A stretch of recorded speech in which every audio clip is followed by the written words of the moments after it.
Chegamos ao 13º dia. Hoje nós vamos refletir a invocação na ladainha que diz: Pai adotivo do Filho de Deus, rogai por nós.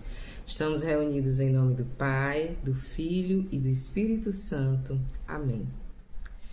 Esse dia ele é bem interessante porque nós vamos justamente mergulhar nessa função paterna de São José sobre Jesus. É muito interessante porque muitos títulos tentam definir essa função, né? O que é mais conhecido, o que a gente mais utiliza, é justamente o pai adotivo de Jesus.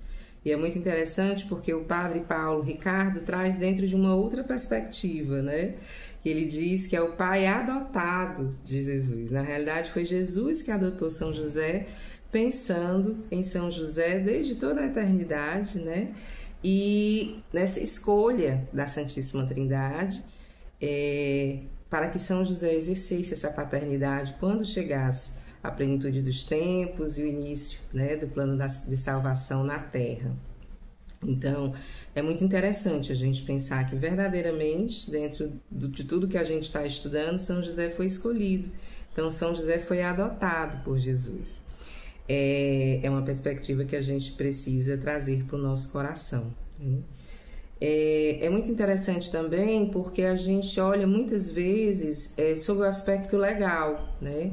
Então, é também trazido esse título, né, de pai legal de Jesus, já que na cultura judaica era o homem que transmitia essa descendência. Nós vimos isso, né, no ilustre filho de Davi. Então, o termo filho de Davi foi herdado a Jesus através de São José pela autoridade legal. Foi São José que confirmou o nome de Jesus, né? Foi São José que ministrou a circuncisão de Jesus, como os judeus, né, habitualmente fazem. Então, São José ele tem verdadeiramente esse aspecto legal. Mas a relação de Jesus e de São José ultrapassa muito, vai muito além do que somente uma questão legal, uma autoridade legal, né? Digamos assim. Existe verdadeiramente aqui uma relação de pai e filho. Existe um alicerce, né, que é transbordante, que é o amor.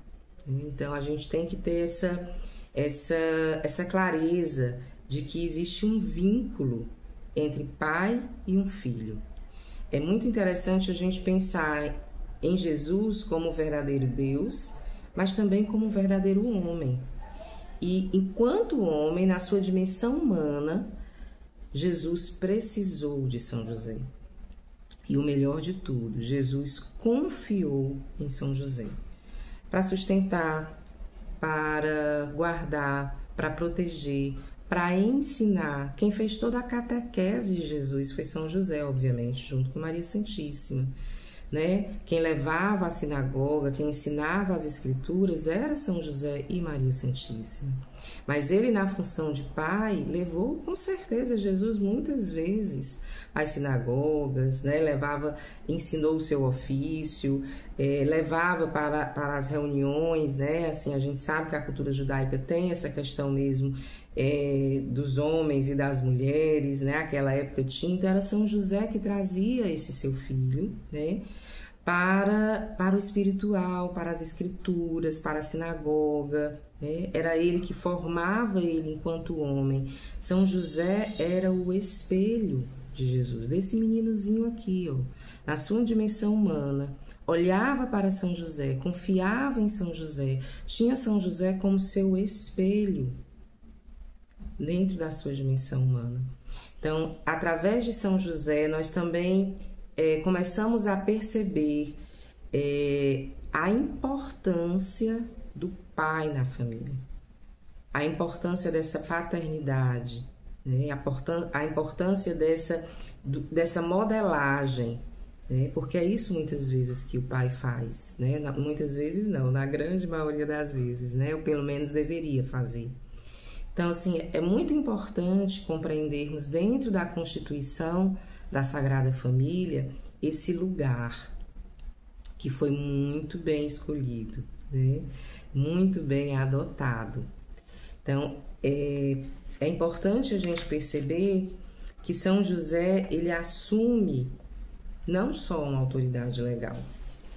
E Padre Calloway, ele traz na página 64 uma fala que diz o seguinte: de qualquer forma, devemos enfatizar que essa paternidade não era só uma paternidade legal, mas uma paternidade consagrada, uma paternidade afetuosa, fiel e eterna. Eterna. Esse vínculo aqui, ele é eterno. São José não deixou de ser pai de Jesus lá no céu. Ele permaneceu nessa função. Ele permaneceu, ele foi adotado por Jesus, vamos colocar assim, né? Dentro dessa perspectiva do padre Paulo Ricardo. Então, assim, ele exerce, só que lá no céu, Jesus já não precisa, Jesus cresceu, né? E aí, enfim, Jesus já não precisa desse cuidado. Quem precisa desse cuidado? O corpo místico de Jesus. Então, olha que coisa mais linda. Da mesma forma como Jesus nos dá Maria como mãe, ele nos dá São José. No momento em que ele entrega para São José a guarda, né? Ele é guardião da igreja.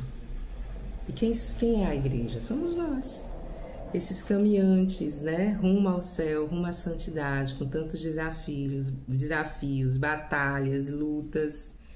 Então, São José, ele exerce agora, o que é válido, né? Ele até diz aqui no livro, que é válido para Jesus, é válido para nós. Ele exerce agora essa paternidade sobre nós.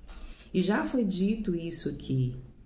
Ele tem como objetivo nos curar também dessa relação paterna, da nossa, né, relação paterna, desse pai, né, que nos foi concedido aqui na Terra, e muitas vezes a gente tem algumas relações feridas. Então São José também ele vem nesse auxílio. Então peça, se você tem uma relação ferida com seu pai, peça a São José a intercessão para a cura dessa relação. É muito interessante quando a gente pensa nessa perspectiva também da gente pensar em adotar São José, né? Como eu coloquei, São José claramente foi adotado por Jesus. E que nós possamos também, de livre e espontânea vontade, adotar São José nas nossas vidas. Seguir, tê-lo como espelho, escutar as orientações, né? E pensando nessa escolha, pensando nessa adoção de Jesus, como é difícil pensar São José dentro de uma perspectiva que às vezes é colocada, né, como um idoso. Como é difícil pensar São José como um homem viúvo, já tendo vivido uma vida e depois, como se de repentemente encontrasse Maria, né? Então, às vezes, surge também essa imagem de tanto do idoso como do viúvo, já com filhos, inclusive, né? É difícil a gente pensar dentro dessa perspectiva quando a gente olha para a missão concreta de São José. Quando a gente pensa nas travessias do deserto, quando a gente pensa de levar o menino Jesus no colo, quando a gente pensa nas peregrinações a Jerusalém, quando a gente pensa na carpintaria, mexer com móveis, com madeira, com peso, com instrumentos. É muito difícil a gente pensar nesse homem idoso. Então, como São José assume a Sagrada Família, já tendo uma família, já tendo uma responsabilidade com filhos, né? Mesmo enquanto viúvo, já não tinha mais a esposa, mas dentro dessa teoria, dentro dessa perspectiva, já tinha filhos. Então, como abraçar essa missão, né, de constituir uma família, uma sagrada família, de ser pai de Jesus, de se devotar a isso já tendo uma responsabilidade anterior. Então, é difícil a gente pensar dentro dessa perspectiva, assim. Outra perspectiva que a gente precisa enxergar dentro dessa constituição da Sagrada Família, desse casamento, dessa comunhão com Maria Santíssima, e pensar em Maria Santíssima como imaculada e concebida sem pecado, como não pensar em São José casto e virgem? Nós estamos aqui falando do plano de salvação do Senhor.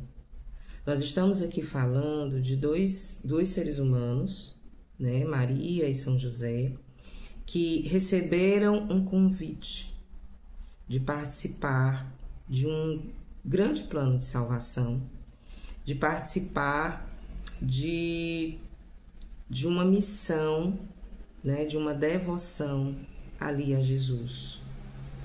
E eles disseram sim, um sim perfeito, um sim absoluto. Eles se consagraram ao Senhor por completo e abraçaram essa missão com toda a alma, com todo o corpo, por inteiro.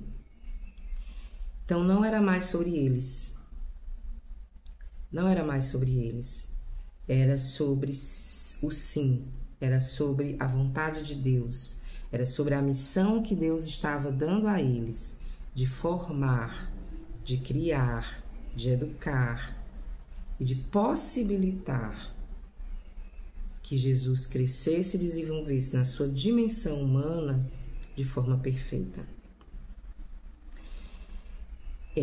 Tem uma fala de São Pedro Julião Eymar, se eu não me engano, que ele diz o seguinte: Maria pertenceu a José e José a Maria, de modo que o seu casamento era real, porque eles não se deram um ao outro.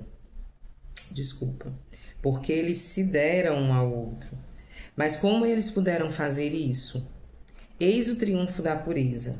Eles deram um ao outro a sua virgindade, e sobre essa virgindade deram um ao outro um direito comum.